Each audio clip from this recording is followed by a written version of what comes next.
Budget Day 2025 took place under exceptional political circumstances.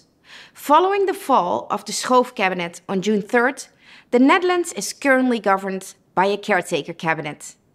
As such, the cabinet is limited to handling day-to-day affairs and refrains from making major policy decisions. The responsibility for new initiatives and reforms is left to the next government. General elections are planned for October 29th. Then a new Chamber of Parliament will be instated. This creates a unique situation. Both the current and the new Parliament can give their opinion on the proposed measures. Due to the government's caretaker status, no changes were made in the corporate income tax rates in this budget day. The rate of 19% applies to profits up to €200,000. And the rate of 25.8% still applies to profits exceeding €200,000. Furthermore, there were no major changes in the earnings stripping rule, the Dutch Dividend Withholding Tax Act, and the interest deduction limitation rules. However, a few subjects have changed, and they are particularly important for businesses. In this video, I will discuss the most relevant changes to the investment climate and the most important measures that can impact companies doing business in the Netherlands.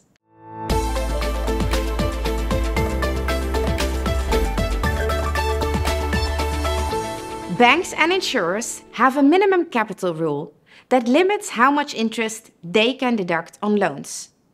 If a bank's leverage ratio or an insurer's equity ratio is below a certain percentage, part of the interest is non-deductible. Since 2024, interest on loans within a group, for example for internal liquidity management, no longer falls under this rule. So those interest costs remain deductible. But there's one exception. If those internal loans are directly linked to loans from private individuals, the exemption does not apply. These amendments impact the financial services sector, and we recommend analyzing whether this measure impacts your business.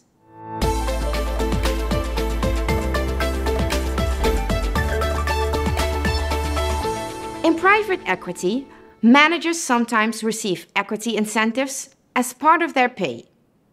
This can generate high returns, sometimes way higher than the money or the risk they actually put in.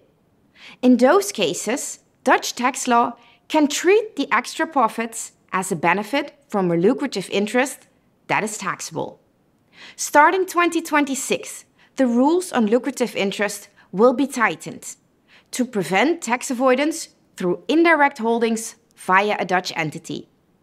As a result, the tax on lucrative interest benefits will go up from 24.5% to 28.45% in the first box 2 bracket and from 31% to 36% in the second bracket.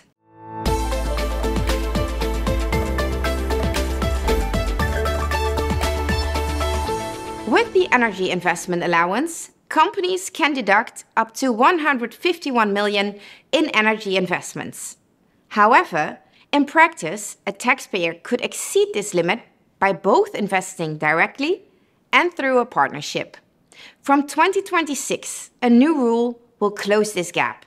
And this means that per taxpayer, the maximum remains 151 million per year, no matter how the investments are structured.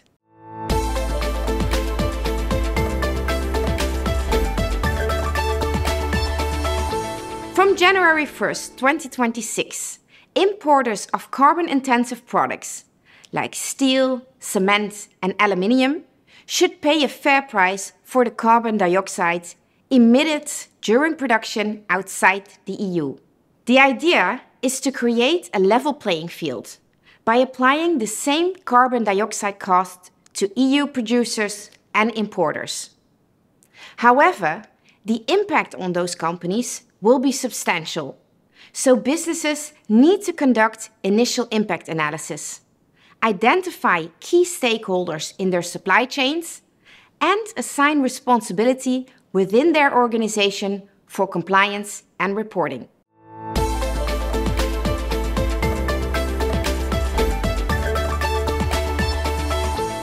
From January 1st, 2025, the definition of the fund for joint account has changed. Part of this adjustment is the removal of the so-called unanimous consent requirement. The consent requirement was key in determining whether a fund would be transparent or non-transparent. Based on these changes in definition, some funds that used to be tax transparent could become taxable entities. The government is introducing a temporary measure to avoid very short periods of corporate tax liability. For example, only in 2025 and 2026.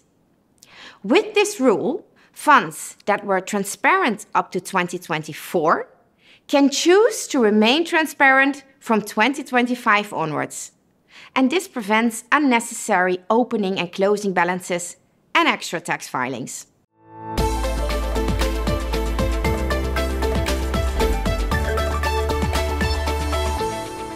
Since the Dutch Minimum Tax Act came into effect at the end of 2023, the government is updating the rules to align with the latest OECD guidance.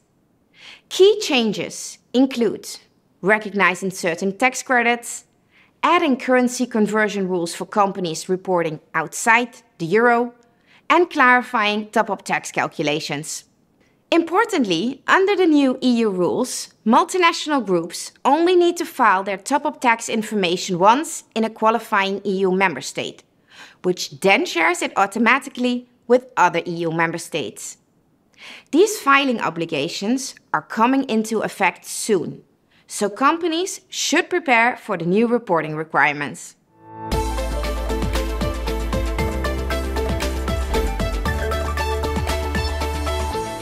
For businesses that fall within the scope of the 2025 budget day tax measures, I highly recommend taking a closer look at how these measures impact your operations. Because despite the fact that there are no major reforms, these measures can impact your company. As always, if you have any questions or need tailored advice, don't hesitate to reach out to me or my team.